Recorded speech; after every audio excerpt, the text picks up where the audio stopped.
तो दोस्तों आज मैं आपको बताने वाला हूं इस तिरंगे से जुड़ी आपकी सभी जानकारियां। क्या आपको सावधानी रखनी है। हम घर पर तिरंगा लगा तो लेते हैं, उस तिरंगे की देखरेख नहीं कर पाते हैं। तिरंगा लगाना क्यों ज़रूरी है। तिरंगा या किसी भी तरह का ध्वज आपके घर पर क्या दर्शाता है। क्या है भारत माता के आदर सत्कार करने की ज़रूरत। क्यों हमें तिरंगा यानी कि अपने घर पर अगर आप तिरंगा लगाते हैं तो उसका आदर सत्कार करना क्या ज़रूरी है। लोग लगा तो लेते हैं, उसके बाद उसकी कदर नहीं कर पाते हैं। तो ये कौन से ग्रह आपके ख़राब करता है। अगर आप पूरा मान सम्मान से अपने घर पर तिरंगा लगाते हो यानी कि हर घर घर तिरंगा, तो आपके कौन से ग्रह मजबूत होते हैं और आपके जीवन में क्या अच्छे अवसर आपको मिलने के चांसेस बढ़ जाते हैं। आपकी किस्मत अच्छी होनी शुरू हो जाती है। आज आपको इस तिरंगे से जुड़ी सभी जानकारियां मैं देने वाला हूं।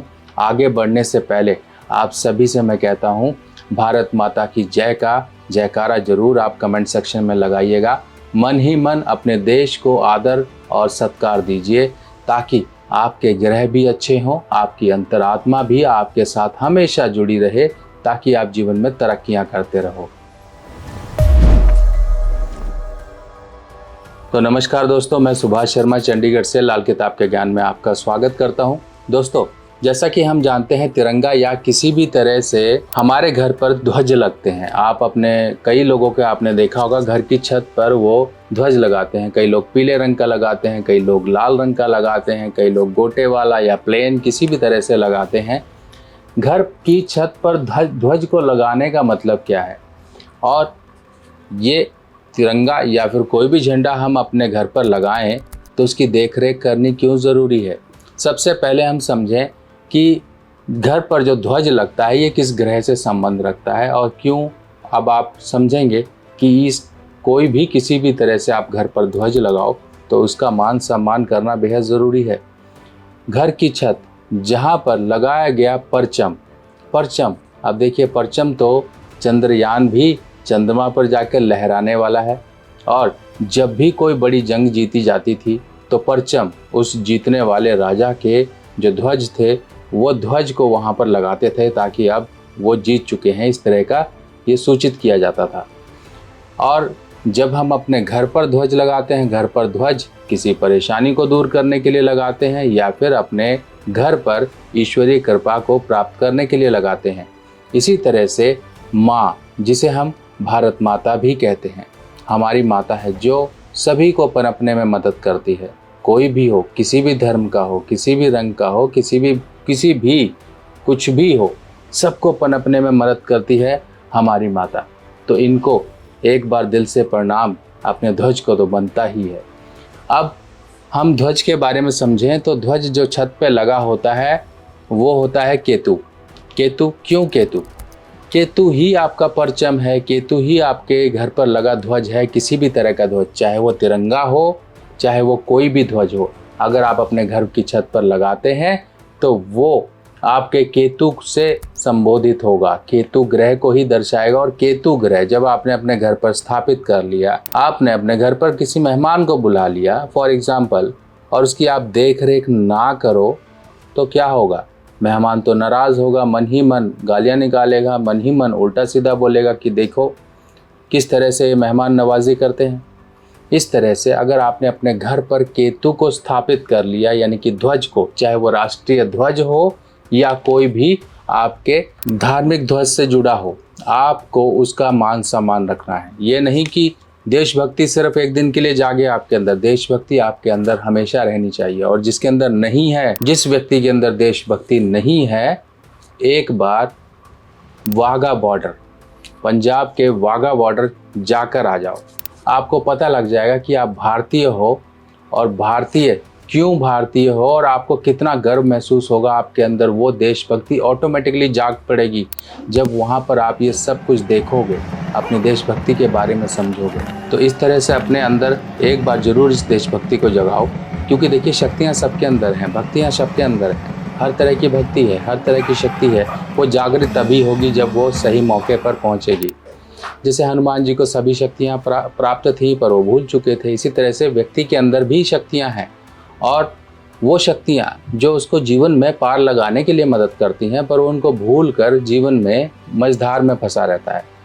जब भी आप अपने घर के ऊपर लगे हुए ध्वज की बेकदरी करते हैं, अगर वो फट जाए, ख़राब हो जाए, तो अगर आप उसका ध्यान नहीं रखते हो तो आप डायरेक्टली अपने केतु को ख़राब करते हो।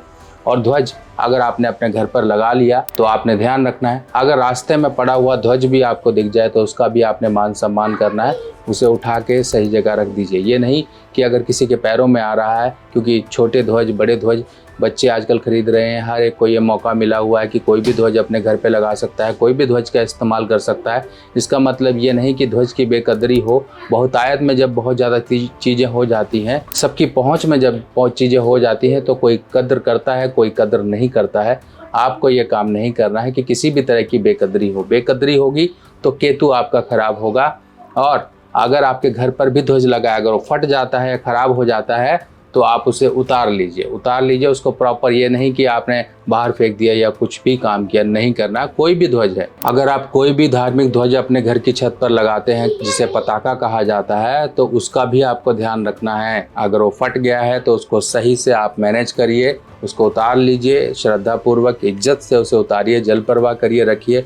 अगर मान लीजिए पेपर का है तो आपने राष्ट्रीय ध्वज लगा रहा है और कुछ दिनों बाद आपकी देशभक्ति ऑटोमेटिकली 15 अगस्त के दिन जो जागी है, और वो हमेशा जागी रहे तो बहुत बढ़िया है। अगर आपका ध्वज खराब होता है तो उसे उतार लीजिए, किसी तरह से आप अपने पेपर्स वगैरह में उसको यूज़ करिए, यानी कि आप अपनी बुक की जो मेन कवर होता है उस पर आप लगा लीजिए।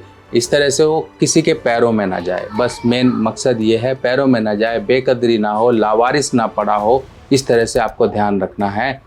और जब केतु खराब हो तो व्यक्ति जीवन में खुशियाँ नहीं पाता है।